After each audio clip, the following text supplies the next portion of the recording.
สุขเธอจอมขวัญสุขสันต์สุขีไม่ดีไม่น่าโอ้เบื่อโทรศัพท์เดทายก็คือไปเป็ดซื้อเลอซีรีส์อย่างเงี้ยกราบสวัสดีจ้าสวัสดีพี่น้องมาสุขคนเด้อจ้าได้แห้งได้เหือได้แห้งได้ข่าวยมข่าวหยาแล้วก็ไปหน้าเวทีแล้วไปดิพี่น้องเอ้ยไปเด้อจ้าไปเอาบุญน้ำกันพี่น้องไปเอาบุญไปเบิ่งหมอลำอีกแล้วจ้าแต่บ่ฮู้ว่าคณะใดมันไปสู่สมยายบัวเพิ่นว่าคันลงไปแล้วให้เอิ้นแน่เราจะไปหน้าเวทีกันนะคะ มาในชุดสีแดงผ้าคลุมสีแดงนะคะชุดลำผ้าคลุมแรงนะคะไม่ใช่ชุดดำสไปแดงนะคะ นางอยู่แต่ว่านางโอเป็นทรงลงเซงเลงอยู่นางเป็นไข้อยู่นะกินยาลัดไว้ค่ะแต่ว่าปล่อยไปได้เฮิงดอกพี่น้องเอ้ยไปเบิ่งสักเล็กสักน้อยเขาโซเวงแล้วก็ว่าไปเนาะบ่เคยเบิ่งหมอลำสดแจ้งดอกไปถ่ายพี่น้องเบิ่งอีกนะคะว่ามื้อนี้มันสิคือมื้อนั้นบ่ แดนเซอร์สิเต้นเข้ากันบ่สิโอเคก็มื้อนั้นดอกคือจังว่าเพราะว่าคันค่าจ้าง50,000ผู้ว่าซั่นค่าจ้าง50,000ก็น่าจะโอเคกว่ามื้อนั้นอยู่มื้อนั้นอันนั้นคือเขามาซ้อมจ้า มาซ้อมหมอลำโอ้ยอันนี้คนน่ะก็ว่าแต่ของอำมาลาจะเป็นตุ่มอีหยังคันปูดจนสิจะเจ็บเป็นสิวบ่จัง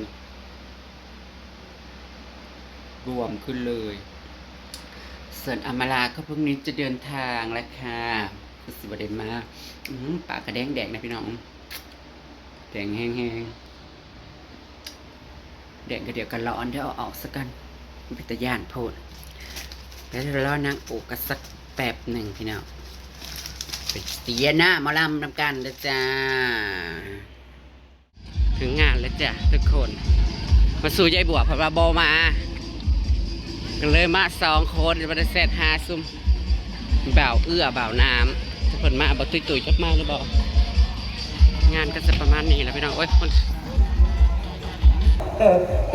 ทองบันเทิงศิลป์พี่น้องเอ้ยคณะสีทองบันเทิงศิลป์เดี๋ยวสิเป็นเพื่อนนั้นเบาสะก่อนเพื่อนว่าให้ไปพุ่นสะก่อนนะกำลังสิเปิดกับผู้ใหญ่บ้านกำลังเสียนั่นนะท่านจะดอกปะไปกินกับปุ่นก่อนจังมา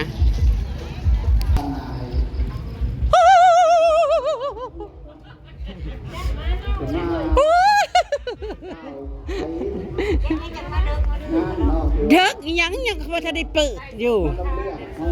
ฮะสวัสดีค่ะตอนกลางเวียนไม่ได้มาให้ซิกิมขับปุ่นซะก่อนแล้วเฮ้ยเอ้าคือว่านั่นคือพอดีแท้พอดีแท้ว่ะปอดมันสิเสียอาหารได้บ่ยายมันคือห้อนแท้ใช่อยู่หักต้องคุมหากินกับปุ้นซิมกับปุ้นแซ่บกันฮะสวัสดีค่ะ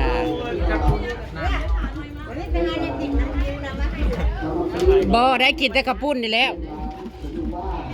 อุ้ยชูพี่น้อง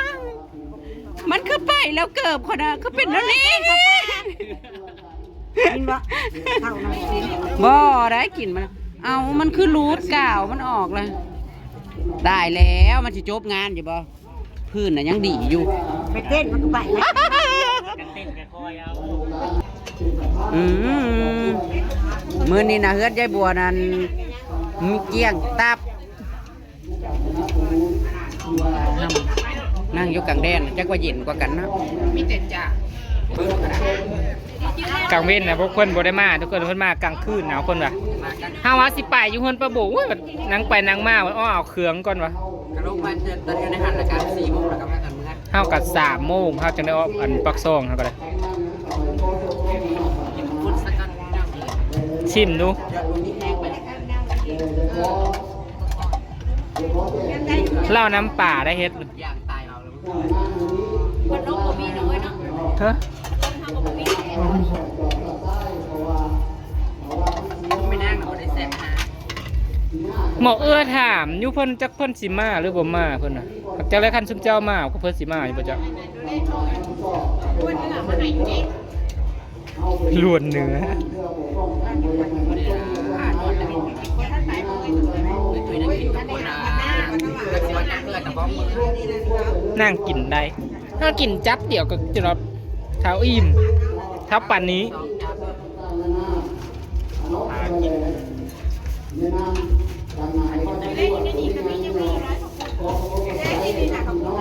ยังล่ะอยู่นี่ก็ได้อยู่ อันนี้มันเสร็จเอามาเด้อพี่น้องขี่รถมากแล้วก็กินฝุ่นละ พระสิทานบ่จิ๋วจะเอิ้นกับบ่เอื้อเพิ่นยังไปดาดซีนมาให้กินอยู่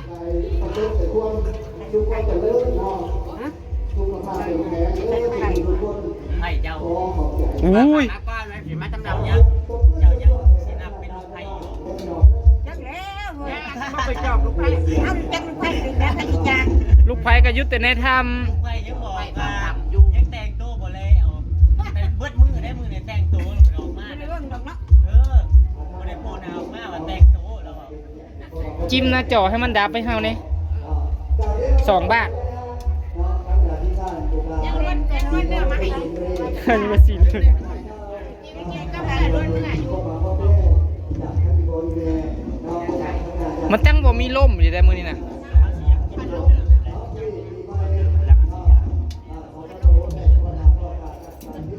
คือค่อยได้ยินว่าอาร์ตี้เพิ่นว่าลีโอมันสิได้มาอยู่มันบ่สบายเพิ่นว่าได้ไว้เล่นนี่อาร์ตี้ มันว่าจะนอน มันว่าเจ้าบ่สบาย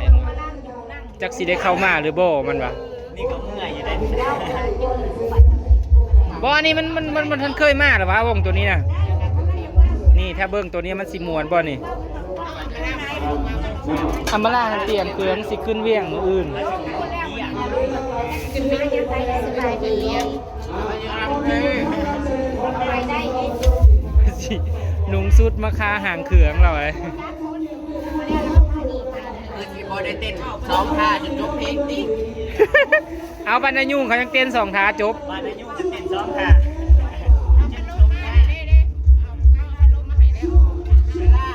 นี้เปิดวงแหละ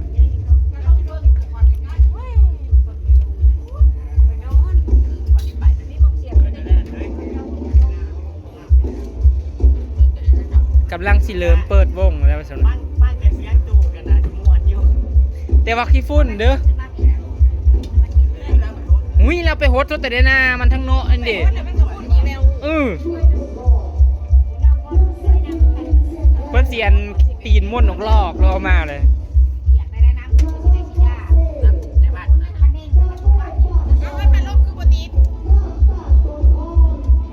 ไฟบอกเขา สีมันรอดหรือนะ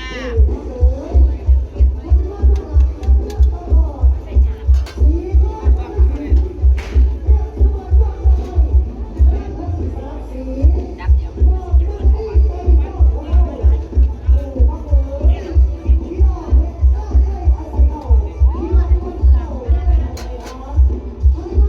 อัน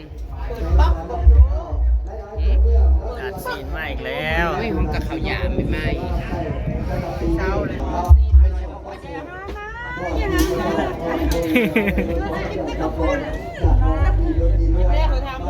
ก็ได้ ตอนเอามาเสิร์ฟได้ยังมาให้เขามาว่าต้องกินเสิร์ฟ น่ะไม่ง่ายก็เอามาอีเลยผู้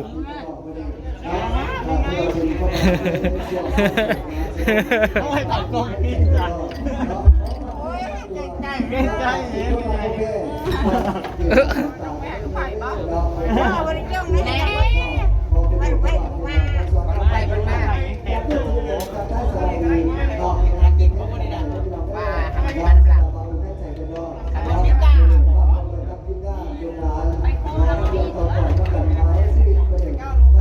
มาเด้อเขากำลังสิเปิดวง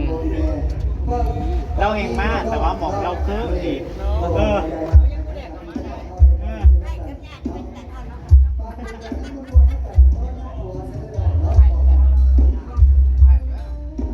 มวนคือนอกข้างเด็กเสียงอ่ะ เอาได้ไปเบิ่งเขาเปิดเขากำลังสิเปิด5อันเปิดอันนะ เปิดแล้วเอาสู้ไปเอกดูหน้าบนน้ำมือมีบัตรอายุไม่เห็นหลายคน เอกเนาะอย่างที่แพนด้านี่ครับ พระเอกลอยโลบ่อะไร นั่งเองลอยลูก บ่ ไปเองเป็นด้าครับไปเองเอาตั้มก็หาซิปอัพว่าควรยังว่ามือนั่นแหละ พ่อพระเอกที่รับใช้พระเอกครับ หาเลยว่ามาตัวแรกว่าทุกคนพากันไปทั้งใดเด้ว่ะ ไม่ขอกินไม่แห้งเสียอาหารครับ มันมีอยู่ดอกมื้อนี้มีแห้งเสียนอาหารอยู่ดอก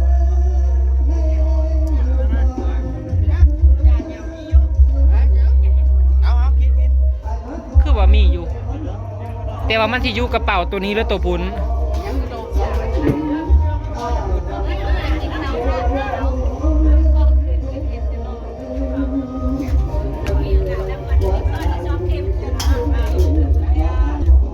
โอ้ญี่ปุ่นเนาะลายนี่เหรอ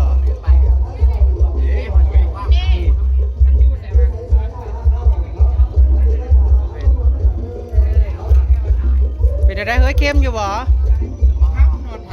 เองเฮ็ดกินยำนั้นนะมิแต่อยากเค็มได้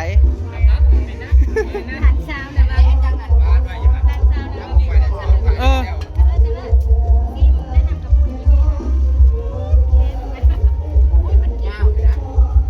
อันใด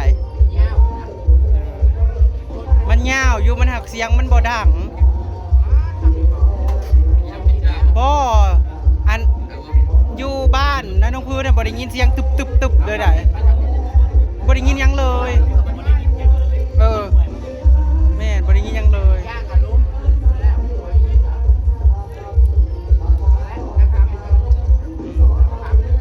น่าให้ปังมาค่ำก็ได้ซีนตอนรับเพิ่นอยู่เด้อทุกคน ส่วนนางตื่นก็นั่งอ่านน่ะจักเป็นจังใดมีจะม้อย คือสิบ่มาเขาบ่จื้อแล้วนั่นนี่นะ มาแล้วไม่ได้ขับรถเด้อ นั่นแหละจังว่าหมอลำน่ะบ่เข้าหูจุเพิ่น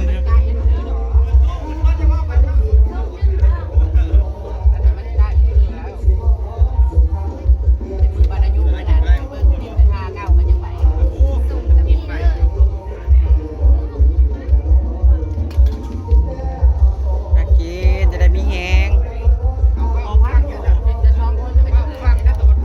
มูดอิ่มเลยเหรอเนาะเฮาขึ้นไปหาซื้อพรมอยู่ปากซองบ่มีจักห้านเมิดมีแต่แบบสีตายนะสีแดงแบบแดงหมาดๆอ่ะแดงตายหมาดอ่ะมันเบิดแล้วเครื่องมันแพงแล้วเขาบ่สั่งมา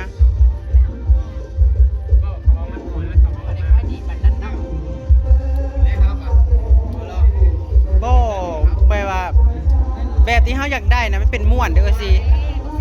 มันเป็นพรมม่วนบ่แม่นพรมแบบพับเฮาก็เลยสั่งแต่เวียงลงมาจักสิเวียงหรือสวรรค์เด้อเสร็จไปนะมันบอกว่ามื้ออื่นตอนแรกก็ฮอดมันว่า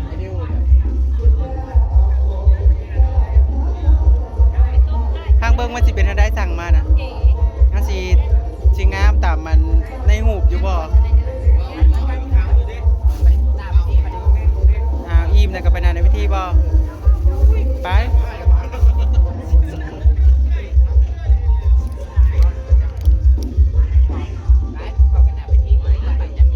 จ้า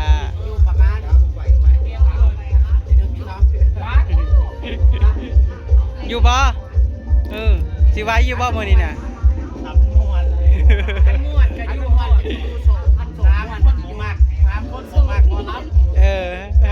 โอเคสบายดีเด้อตอนรับเพื่อนพี่น้องนี่แหละอยู่ใต้เฮือนนี่แหละ